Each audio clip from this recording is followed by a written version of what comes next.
This video is sponsored by Protect America, a leader in home security systems. We have arranged for you to receive a free indoor camera and doorbell camera when you take advantage of their services.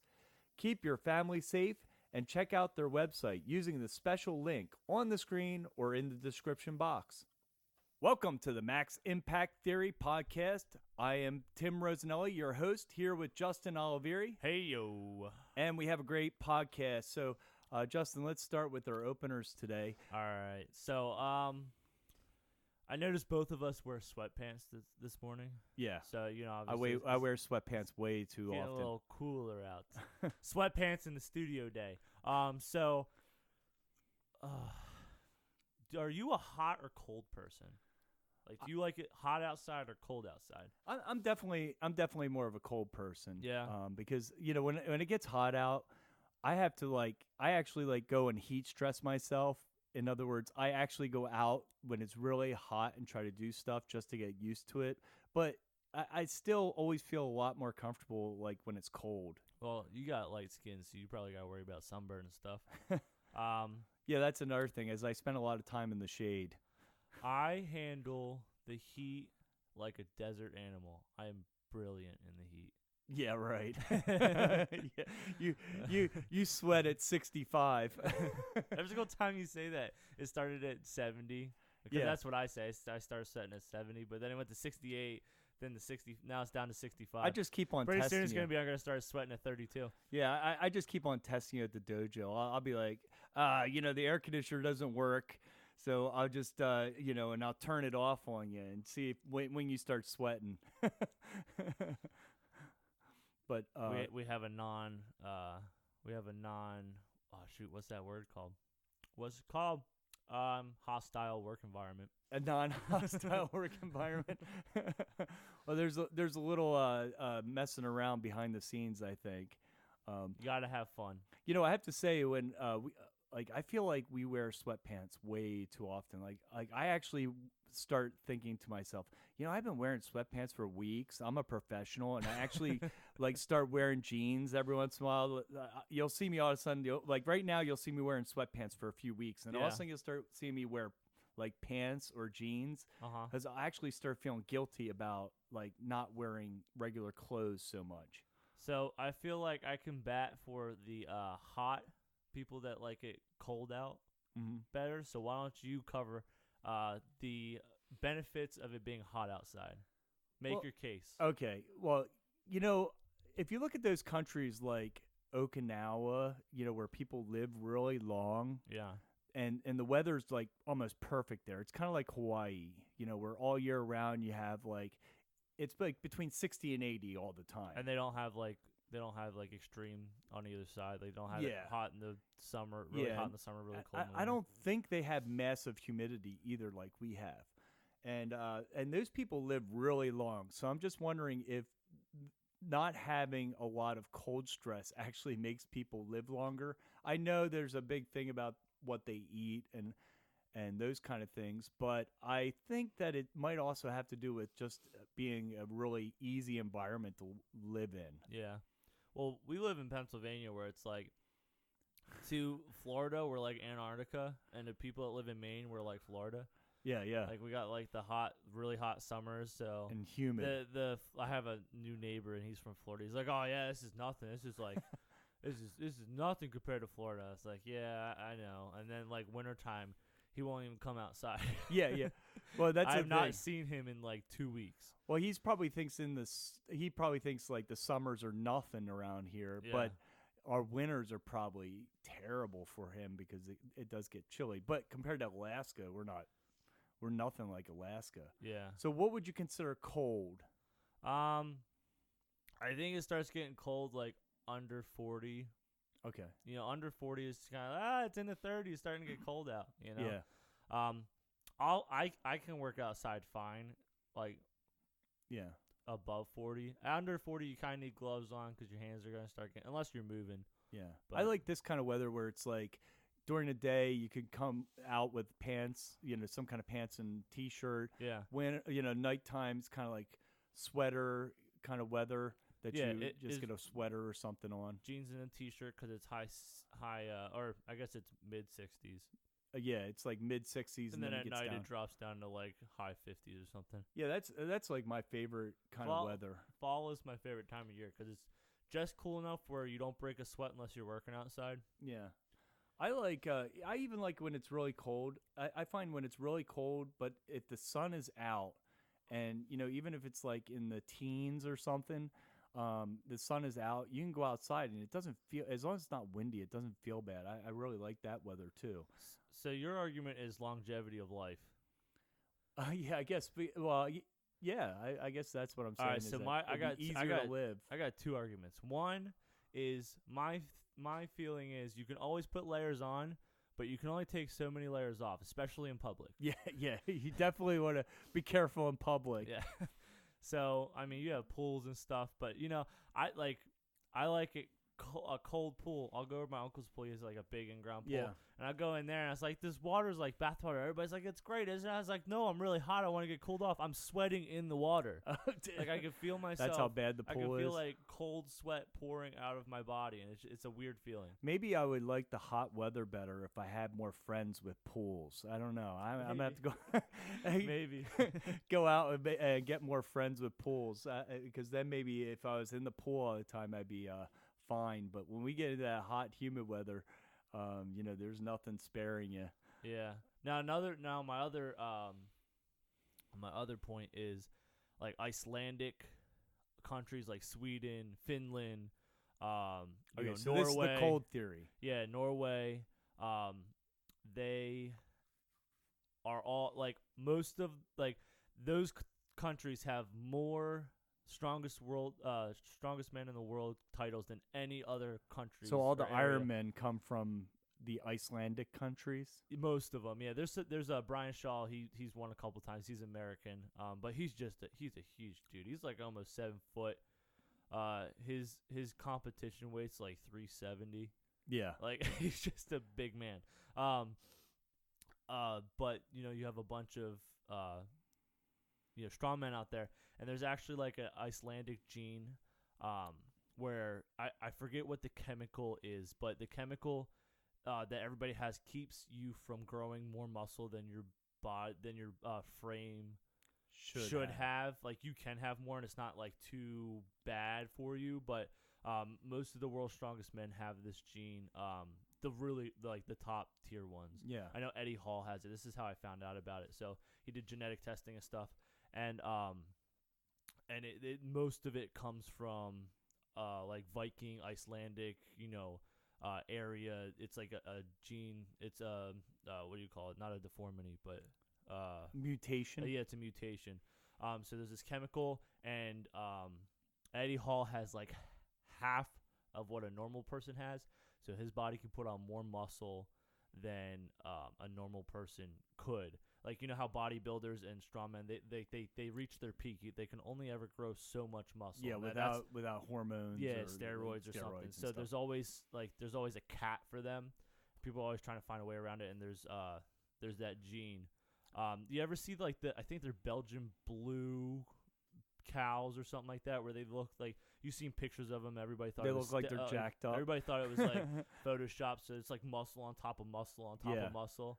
It literally looks like. I saw something on Netflix. They were talking about like it was this guy was doing genetic testing on dogs, and he was giving them like it was mutating their genes like when they're still alive. And this was in Russia a while ago, right? He's actually in America. This guy was in America, and he would show his dogs, and he had these dogs. Was it a while ago? No, this is recent. Oh. And he has these dogs that are really like they look like they have pit bulls that were weightlifting. I mean, they have these huge bodies and they're muscular. They're the XXL pit bulls or something. And the weird part is this guy like was giving out people this gene for mutating their bodies so that they could get muscles. And somebody in the audience at this conference said, well, why don't you try it? Because and he actually injected himself with it. And what do they call these guys? Biohackers. And the guy's doing like basically doing genetic testing on himself. It's kind of crazy stuff out there. He I don't must know. not have much to live for. I don't know. Well, I don't know And if he I'd be the must- first one to inject that myself. I'll tell you that. He mixes it in his basement. Oh yeah, I'm gonna put this in the family pet. See what happens. Yeah, yeah, Just wait until he like takes a Komodo dragon and injects it with that thing, and we get Godzilla. yeah. Exactly. Maybe that's where the dragons come from, right? Yeah. So it's that cow that they basically bred it where it naturally has next to none of that chemical, so they could just build muscle on top of muscle on top of muscle. So Why Eddie would they do Hall- that to a cow? Because you can get a lot More more meat meat? off of it. Okay. Yeah. So Eddie Hall has half of this. Now he says there's people that are born with none of it, like that cow, like close to none or none of it. But they don't survive because their bodies they're putting on too much weight, or you'll see, like, you ever see those kids that like come out looking like jacked bodybuilders? They have that mutation, but they normally don't survive very long. They normally can't live. Normal lifespan. So you'll see a kid and he's like he looks like has 6-pack abs and everything. Unless you're like Eddie, where he has half of it, so it's enough for him to be a healthy person, but not so much that he, Yeah, I see a heart attack in that guy's future. Yeah, well, he was talking about how his daughter is like, they had a school-wide arm wrestling competition, and she beat he's like, did you beat all the girls? Yeah. Did you beat all the boys? Yeah. Was it easy? Uh-huh. So she has that gene where she can just, like, dense, strong muscle past what her body would normally put on. And his son, he says his son is a little younger, but he's starting to see, like, he's playing football or something. Oh, okay. Soccer. And he's starting to see a sign. He's from Britain, so football is soccer out there. So he's you're to saying, see that he's faster. so your argument on the hot cold thing is that if you like cold makes environments, people hardy and strong, and Icelandic people obviously didn't get that from living in Okinawa, where they just live forever and don't need don't need strong bodies and strong minds. So it's either age versus being jacked. Yeah. So you want to be a mountain of a man? You see what I did there? Yeah, there you go. One of the world's strongest men. I think he's Norwegian. Yeah, he was the mountain in Game of Thrones, right? Yeah, I got it. Be a mountain of a man. I don't watch Game of Thrones. I just know. Yeah, that guy from. He was huge. He's huge. Yeah. From the world's strongest man. So, all right. So here's my opener for today, since Halloween is coming up. I thought I saw this report on the news, and this is in Chesapeake, Virginia, where they actually made it illegal for kids to trick or treat over the age of 12. Over the age of 12. Yeah, you told me about that. Now, guess what the punishment is? What the sentence is? You actually will get a fine and a misdemeanor and 6 months in jail for trick or treating. If you're 13, you're going to jail as a trick or treater. So how do you feel about that? They better put in an extra wing on juvenile detention center. Yeah. For all the inmates. What are you in for? Now, I went trick or treating. Yeah, a hardened criminal. I sang the song "I Want Candy." So what do you think on that issue? Do you think that we should be saying the age of kids? Now, is there a reason? Because I can see the reason behind it, where people that don't like other people were like, "Hey, I want my 6-year-old to be able to walk around and not have a bunch of teenagers hooping and hollering and and having fun, saying things that I don't want them to say around my child." Now, are you that type of person, or are you not? I mean, so I have a son now. He's not old enough to trick or treat. He's a little under 2 months. So I could see the reasoning behind it, but I could also see why it's completely asinine that you're going to do all of that to a 13-year-old. Yeah. I can see, like, if you're 17, 18, go to a Halloween party. Don't go trick or treating. Yeah. Like that's the transition, isn't it? Like when you're too old, when you're too old to go to when you're too young to go to a Halloween party, you go trick or treating with your parents, and then it becomes a Halloween party. And then when you get older, like 13, 14, you start going to people's houses and doing Halloween parties instead.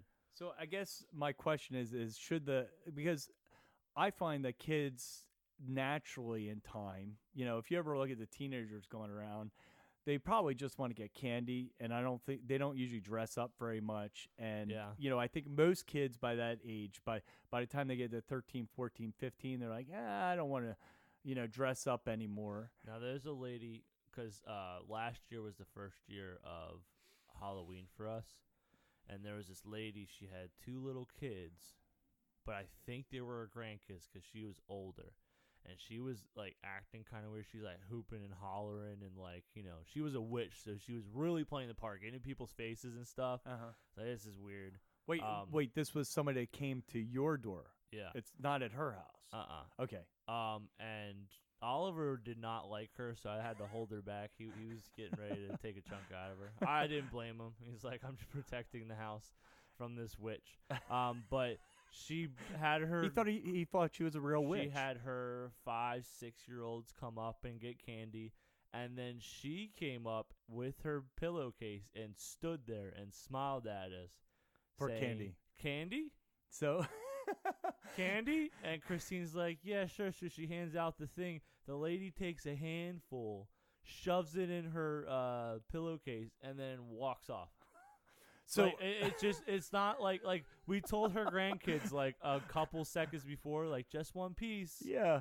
And then this lady goes up, takes a handful. I was like, Oliver, you want some witch for dinner? That's great. But wait, so see, when I saw this first report, okay, I was like, what are they? Why are they making this? Like, you would think, like, crazy witch why ladies. Is it because of crazy parents dressing up and wanting candy? But I looked it up, there and had it wasn't to be a screw loose with that lady. I'm telling you. Yeah, it wasn't that. The reason why they did this was because they had problems with for vandalism problems. They feel like the kids are going to be out the night before, though. Yeah, but they still, kids are running around, and I guess they feel like if they don't let them trick or treat, they're not going to do mischief. But I feel like the same kid that would go out around trick or treating is probably not the same kid that would go out and vandalize on the same night. And there's no way you're going to keep them from going out. You know what I would do? I would, instead of fining people and throwing kids in jail, because it is Halloween, I would do like a hashtag where you were on Instagram and you had to whoever posted the best ding dong ditch on Halloween, because you have to get up and like give candy anyway, so it's not really that big of a pain for somebody to ring your door and then run. Yeah. So you gotta be creative, like try to get kids to like ding dong ditch while trick or treating. Yeah, and then they're doing something. I guess it'd still be kind of. Do kids it's do not that? Vandalism, but you do like. Maybe there's a prize or something for like whoever has the most creative ding dong dish, but it can't be. Yeah. It can't be like over the top where you're like harming somebody. Would it be with the Ring doorbells? The ones that the video camera doorbells and stuff. I guess ding dong ditch is probably like you go up to the door and be like, oh, not this. Well, you're dressed up in like Halloween costumes. Oh, and okay, stuff. okay. So they don't. Okay, so they. But can't. What I'm saying is like you have your friends video you, or like you try to come up with some creative ding dong ditch, and you just try them out, and then like the whoever's in charge like goes through, and then like they get like a special prize or something. Yeah. I have to say you gotta be more creative than just throwing kids in jail. Yeah, I don't like the law, because I've actually had some kids that were actually teenagers. So you're for my idea then? What is that? You're for my idea. Just send your dog out and take a chunk out of a witch. No. What was your idea? The hashtag idea. Oh, the hashtag. Okay. Yeah. Well, I think you should try that before you start saying, "Oh yeah, we're gonna fine you and send you to 6 months in prison." Well, I think 6 months might be too much, but I don't really like the rule. I think 5 minutes is too much. I guess you could fine them. The police did say they're not going to enforce it because they're not people that put butts on their hats. Yeah. They don't put their butts on their heads.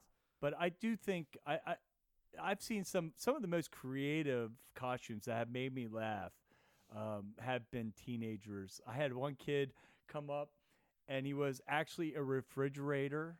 Like his body was a refrigerator, and his head was in the freezer. Yeah.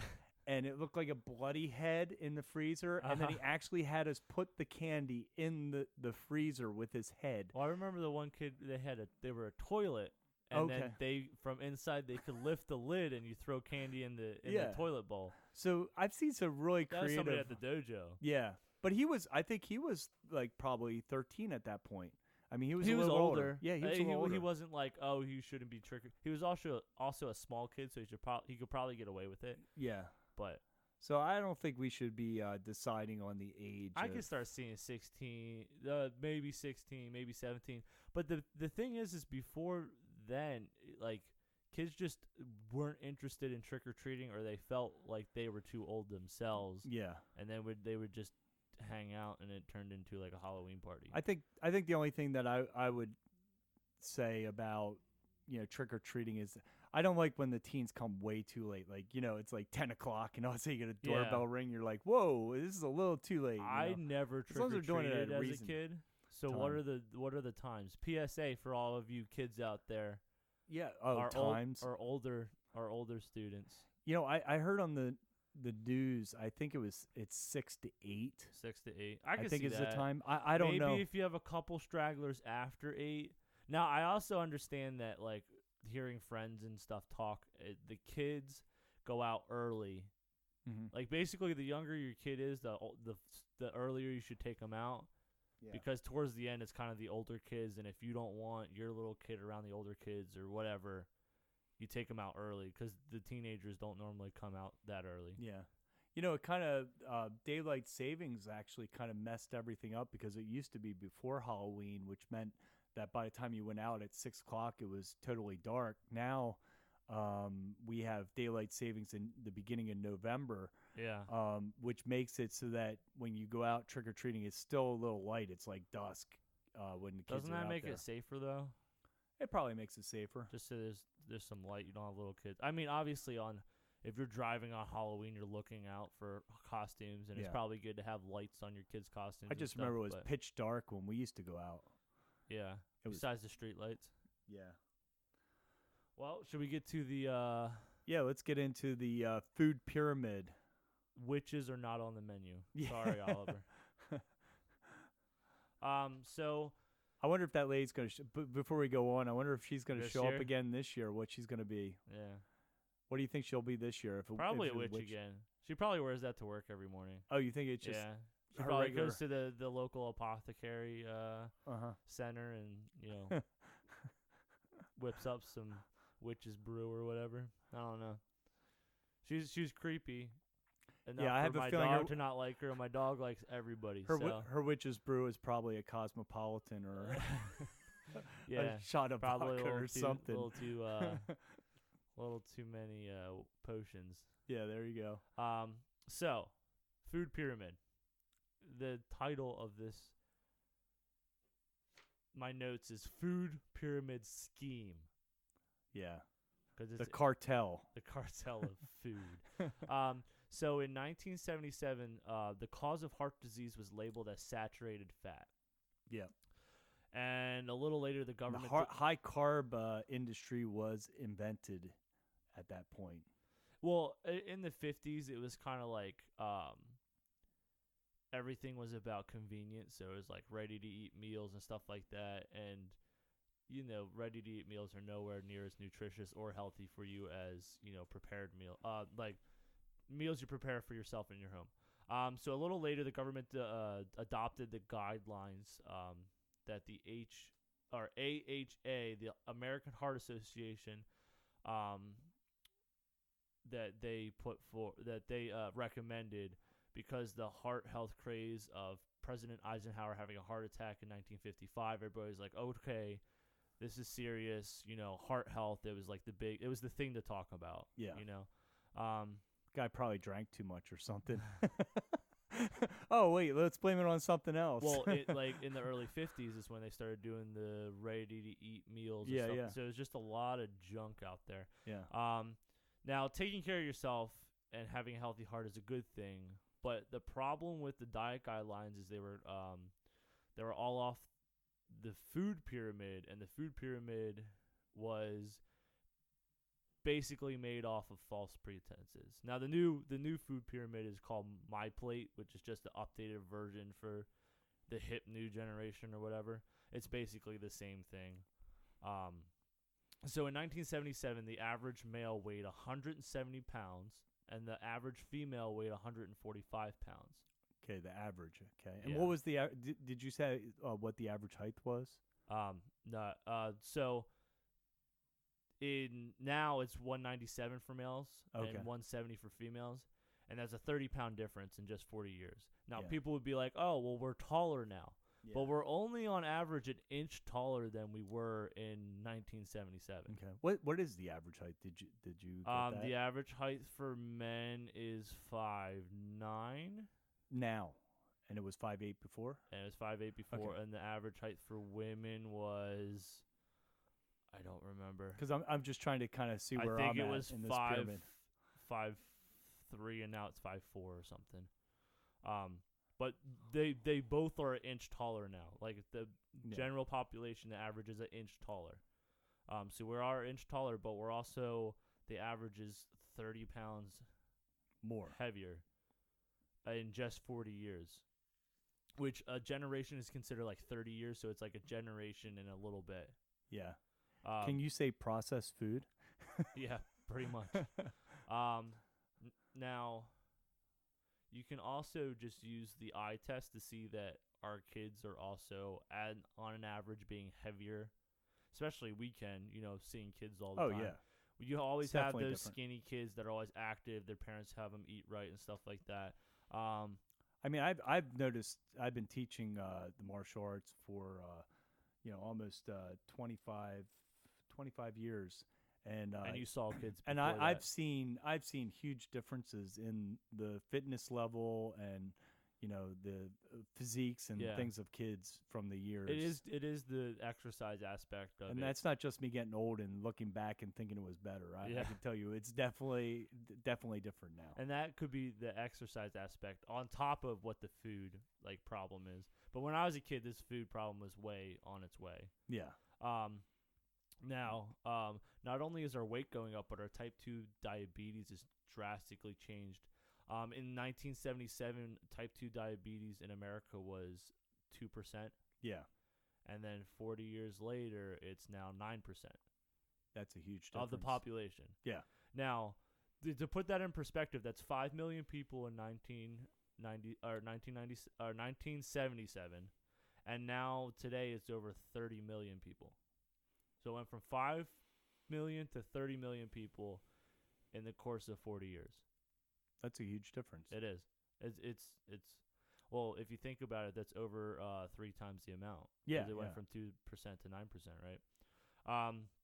So because of Eisenhower's heart attack, everybody wanted to figure out what the disease, what caused the heart disease. Obviously, it didn't work with heart disease and our weight and stuff like that because we're just heavier. Yeah. So a scientist who was I can't even pronounce this. It's epidemiological longitude study professor. Okay. I had to look it up. I was like, a biologist.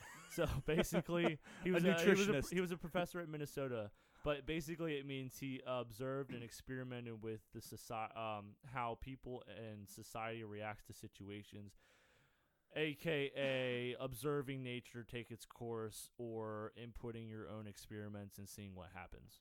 Oh, okay. That's what that field means? Yeah. Oh, okay. I thought the guy was just a nutritionist or something. No, it basically is his field is like case studies, basically. Yeah. His name was Ansel Keys, and he did the 7-country study, which he said proved cholesterol and saturated fat was the cause of heart disease. Yeah, well, that's a crap study. Yeah.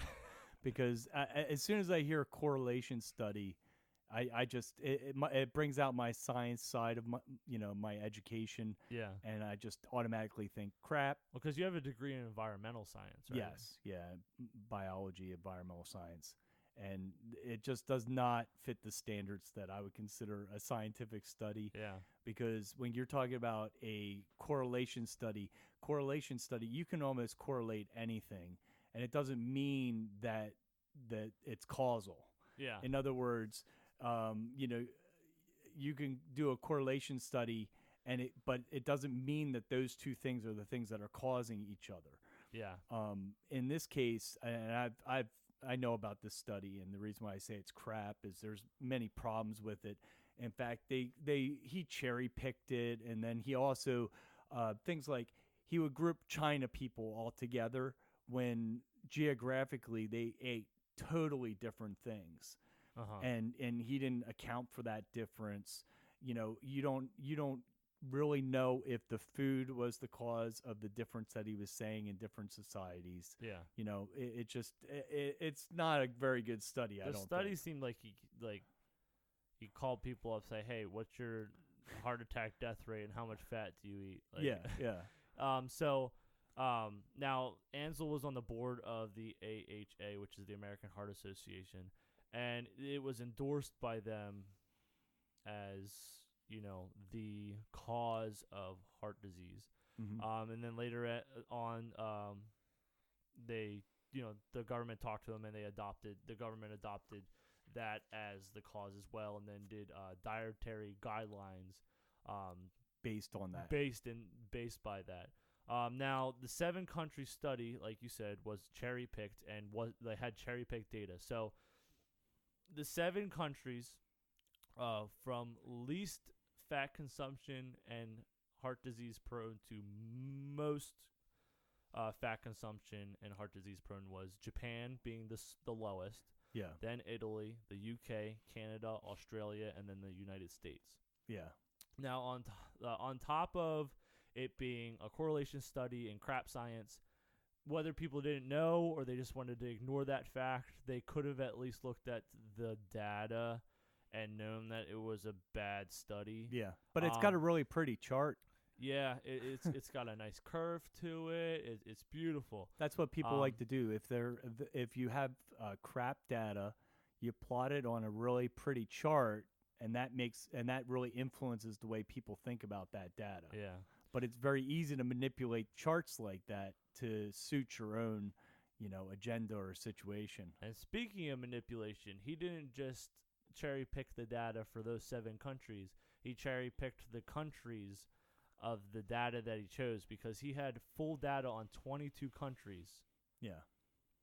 And only picked the 7 that had a nice pretty curve to them. And there's some countries that correlate, some countries that don't correlate. Now, and this is also the study that people use. They always use the point at to say for the basis of plant-based diets being better than non-plant, like other diets. They always point to this study, and it's been disproven time and time again. Yeah. But so the outliers, some people say, doesn't really mean anything because it still has a nice curve to it. But what the chart's supposed to prove is that eating more saturated fat equals more heart disease. Yeah. And if there's outliers, then there's other things involved. So you either have to figure out what changes those countries are making that makes it different, or you have to figure out why it's not matching up, and maybe your hypothesis is just completely wrong. Well, they didn't. These studies don't isolate the exact cause. In other words, these people might be getting more saturated fat and have a higher death rate, but there could be a million other factors that are the actual cause of it, and it just happens that they have saturated fat in their diet. Yeah.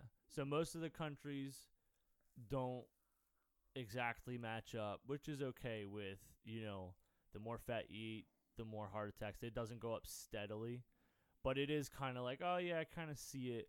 But he left out places like France, which they eat 3 times the amount of fat, but have lower heart disease problems than Japan. France. They have slightly lower heart disease problems than Japan, but they eat 3 times the amount of saturated fat as Japan. Yeah, yeah. So it's like, okay, well, what's going on there? And then you also left out Israel, which has the same amount of disease deaths, but eats half the amount of fat that Japan eats. Yeah, it just shows you that there's probably other causes that are causing the higher death rates. But nobody cared about that. They wanted a pretty chart. And they wanted to be the first that figured out the heart disease issue. Yeah. So the American Heart Association set a recommendation of saturated fat. Oh, by the way, the guy who did this study was huge. I think he might have even started the American Heart Association or something. He was a big player in that whole association. Yeah, he was on the board, and the fat limit to 10%. Yeah. Now that number was not set in any data. They all just got together and said, 10% sounds like a good amount. Yeah, they just guessed. So basically what we're finding out right now is the study was flawed from the beginning, and what we consider healthy and what we've been taught as being a healthy diet and healthy foods to eat are based on crap science. Well, the reason why I call this a cartel is because for years this guy was on the review board for a lot of the nutritional journals, and they would not allow any qualified research for years that contradicted his initial findings. He was instrumental in making sure that any good research that was against what his initial findings were was not allowed to be published. Because it was his claim to fame. Yeah, exactly. Obviously people would know him because he's on the board, but everybody knew him because he's the man that figured out why heart attacks and heart-related diseases were happening. Kind of like somebody trying to hide that they were a fraud, so they just do whatever they can to the opposition so that it's not shown that they're a kind of a fraud. Yeah. Now, in 1957, there was a study called the Western Electric Company Employee Study. Now, they've done quite a few studies with this company. They did some. When I was doing my research, I couldn't find. It took some digging to find the actual stuff on this, because they did a lot of studies having to do with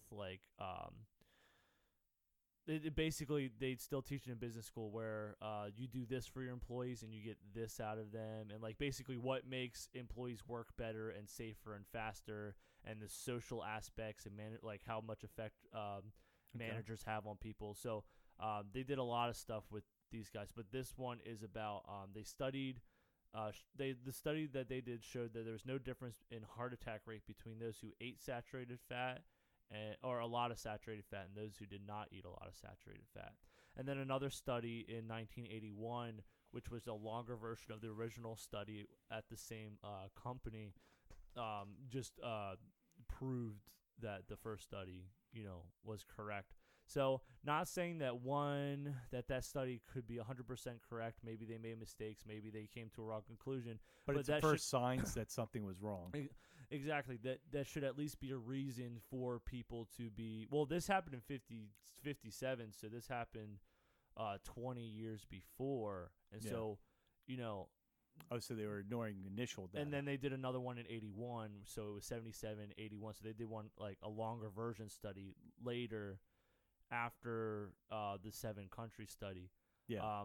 And that just means that you need to do more research, and nothing should be set in stone. Yeah. But people just ignored it. So the food pyramid was created based on this, and then it's continued for many, many years. Yeah. Nobody wanted to look into it. They were happy with the fact that saturated fat was bad and we needed to eat less of it. Mm-hmm. So the food pyramid was a guide for all the American, for all the American people. They started eating margarine instead of butter, pressed oil instead of olive oil, low-fat dairy products. People started eating heart-healthy grains, and saturated fat consumption was down by 40%, which is really good. But the problem with the refined grains or the heart-healthy grains is they are full of carbohydrates, which convert into sugar in your body, and then which you obviously don't want a bunch of sugar in your body, but they also trip off the pleasure centers in your brain, which makes you crave more. Yeah. And it also, since it boosts your glycemic index, it actually promotes more fat storage in your body than if you have a well-balanced diet that includes, protein, fats, and the carbohydrates. So one of the big problems with this was so companies started advertising low fat, heart healthy, you know, like I don't know how good or bad Cheerios are for you, but they're saying it's a heart healthy cereal, heart healthy breakfast. And then you have low fat yogurt, you have this, you have that. And all those low fat things then to make because fat makes things taste better. Yeah. So instead of doing that, they had to put more sugar in there. And because of more sugar, now we have other things like diabetes is going up. Obesity is up. It's, we're eating so much more sugar instead of fat, and people were healthier on fat. So, and we just proved that the facts, the limited facts that we have point to saturated fat is not the cause of heart disease. So we basically took something out. Yeah. And we put something in, and the company started jumping on that bandwagon. Oh, we're going to make it taste really good. People are going to buy it because it's healthy. Yeah, yeah. People see, oh, it's healthy because it has, low fat, and I don't want fat because I know that creates heart problems and just gunks up all my, insides. It's funny that one thing that I've noticed for years is that we now label things as healthy, which are not, and it tricks the public. And my best example of it is my wife used to love getting yogurt because it was healthy, but you would get the ones that are prepackaged. And if you look like at the low Yoplait or something like that. With the stuff already in it. And I used to tell her, that this has as much sugar as a candy bar. I mean, it has as much sugar as a Hershey bar. Yeah, you might as well start eating Hershey bars. Yeah, you might as well just eat a Hershey bar. Well, you get a little bit, I guess, of probiotics. Yeah, probiotics and some calcium. But the true thing that's healthy for you is just the plain yogurt with fruit in it. Yeah. Or my mom would do fruit and honey. She would make her own yogurt and then she'd do fruit and honey in it. Yeah, exactly. So you're using more of a natural products in it. And I'm not saying you can't have, sugar in it, but you have to understand that they're presenting it to you as healthy. It's kind of like, a Fiber One bar. Oh, it's going to help you get more fiber into your diet, so it's healthy, but it's full of tons of sugar. Yeah, and which is just translated straight into fat. Which people also have this misconception of more fat you put in, the more fat your body's going to put on. Yeah, so you have to really be careful, and that's why I think when you're shopping or getting food, it's really important to just go with whole foods. Yeah. Cook yourself. Don't let McDonald's dictate what you're eating. You know what I mean? Yeah. Don't delegate your health to like McDonald's or Burger King or something. Yeah, I saw this video. It was a short clip of this guy was saying, so if you took all of human history into 1 year, organized agriculture has been about 1 day. Okay, of a whole year. Of a whole year. 1 day of like organized agriculture as us as humans have done. Now, and all our genetics are built off of the 364 days before that last day. Exactly. And then after that, just 1 hour has been us eating processed foods. Yeah. So out of a whole year that we've been surviving, 1 day we've been doing organized agriculture, and 1 hour of that day has been eating processed foods. And we decided that processed foods is the best thing for our bodies. Well, and it's funny because the whole food pyramid, is basically stayed there the way it is because it's been so strongly lobbied by companies like Monsanto. Oh, by the way, if I suddenly die for some reason, it's probably because I mentioned Monsanto. It wasn't in me. our podcast, because they are really protective. If you see some of the things that they do to maintain their position and make sure that their products are being used. Not to get into conspiracy theories, but I've seen many cases where, Monsanto's done some things even to farmers and things like that to try to maintain their position. And these are the people that are trying to keep the food pyramid the way it is because it's their products that you're buying, you know? Do not adjust your radio. We are in control. Yeah. You have entered. So if I disappear all of a sudden, Justin, you know it was probably Monsanto. All right, so now for the solution. You can't trust the classic way of healthy eating. It's based on a lie. So finding diets that are the best for you is the key. So do your research. Make sure you find find out a way you want to eat that's healthy. Also, you have to find a diet that's good for your lifestyle. Are you weightlifting? Are you running long distances? Are you just trying to lose weight? Those are different diets that you need to have because maybe go towards the diet that's giving you the actual results that you want. Yeah. In other words, if you're not getting the results you want, then stop listening to the people that are telling you to do that and try something different. And you have to do your research and not just what's the best diet for weightlifting? What's the best diet for long distance running? Because the diets that they're going to show you first are the popular ones that, you know, might have money behind them or just might be the most popular. Just because it's the most popular doesn't mean it's the best. Make sure you do your research, as in when you look it up, make sure that they tell you why it's the best diet for what you're doing. You know, get the scientific facts behind it, get the data behind it, making sure that, you know, it's not just somebody say, oh, yeah, this is the best diet because I did this and look what I look like. And I'd be really, in this situation, I'd be very careful about conventional wisdom because I think sometimes we think things are conventional wisdom and the unconventional wisdom is the things to go with. I would try to talk to people that are actually getting the results that you want and find out what they're doing over what you're just reading out there on the internet, because a lot of the things that we're talking about are heavily marketed and promoted because they want to make money, and you want to make sure that you're doing, you know, the thing that's going to make you as healthy as you can be. Yeah. So do your research.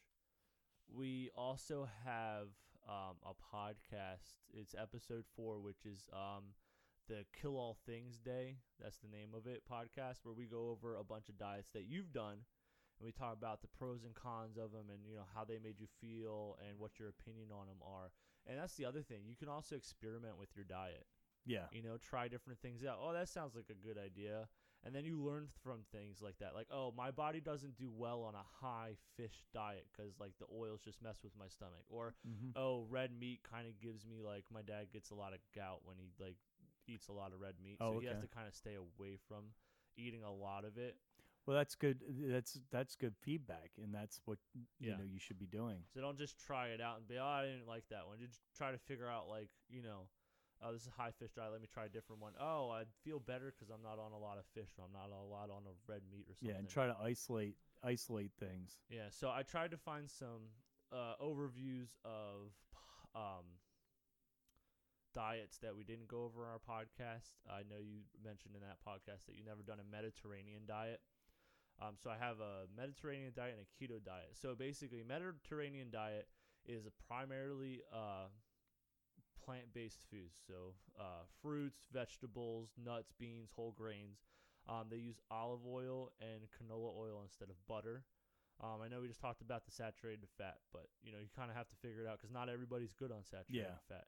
All bodies are different.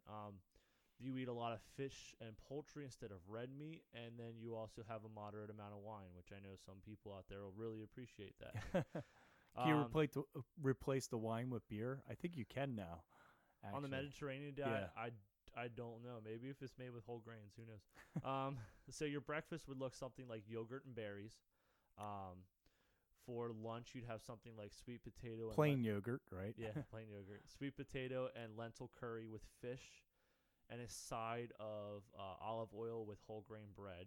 Mm-hmm. And then your dinner would be something like a super salad with a soup and or salad with a glass of red wine. Mm-hmm. On the Mediterranean diet, they go all Mediterranean if you're doing it hardcore, where they have a light breakfast, a heavy lunch, and then a lighter dinner, just because and when you eat your biggest meal in the middle of the day, you burn off those calories instead of sleeping on it. Yeah.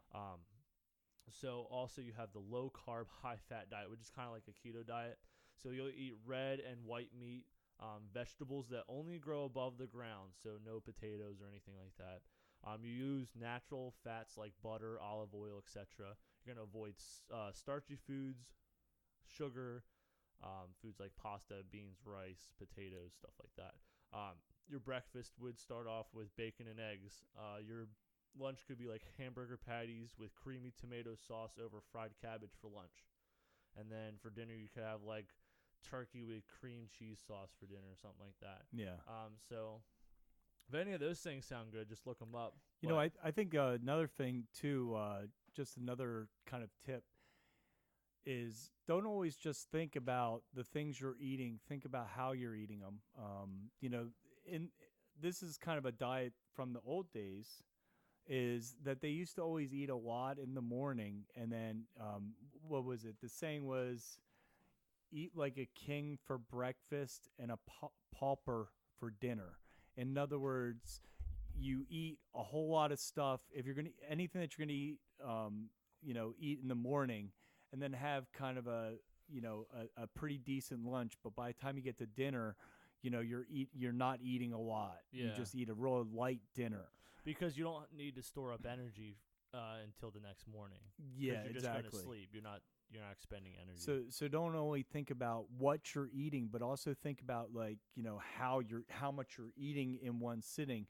And the reason why they would talk about that, and this is kind of like how they would say farmers used to eat, is because they would eat a lot. They would be out in the fields. They'd come back, have a really big lunch, work some more, but then they were pretty tired by night, and they would just eat a real light dinner. Yeah. So that's another thing that maybe you can try. You might be able to even reverse that. I don't know. Yeah. I don't know. Maybe it's a light breakfast and a big dinner might even work. And going off of that mentality is you have to make sure you think of food as fuel. Yeah. Like obviously enjoy your food, have those cheat days where you go out and you eat something that you enjoy. Yeah. Or try a new restaurant and have whatever you want, even though it's not on your diet. Have those cheat days. But think of it as fuel for your body, because that's what food is. If you don't eat, then you eventually die. If you don't drink water, you die, right? So it is a need. You need it, and try to think of it as like putting gas in your car. Yeah. You know what I mean? Like it's but don't fuel put to crappy, get you to the next destination. But don't put crappy gas in. Exactly. Put high performance in. Yeah. But you also have to put the type of the unleaded, super unleaded. Like if you put the wrong type of gas in your car, it's not the best for your engine. So you got to figure out, what's the best type of fuel. What's the best type of fuel for your body? Well, I guess so that was our episode on the food pyramid. I guess we can just end it here.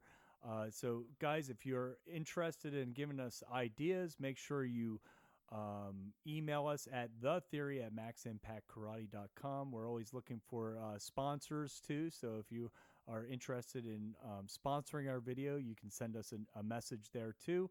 And if you want to be a guest on our show, send us a message with your ideas. And we'll see you guys in the next episode.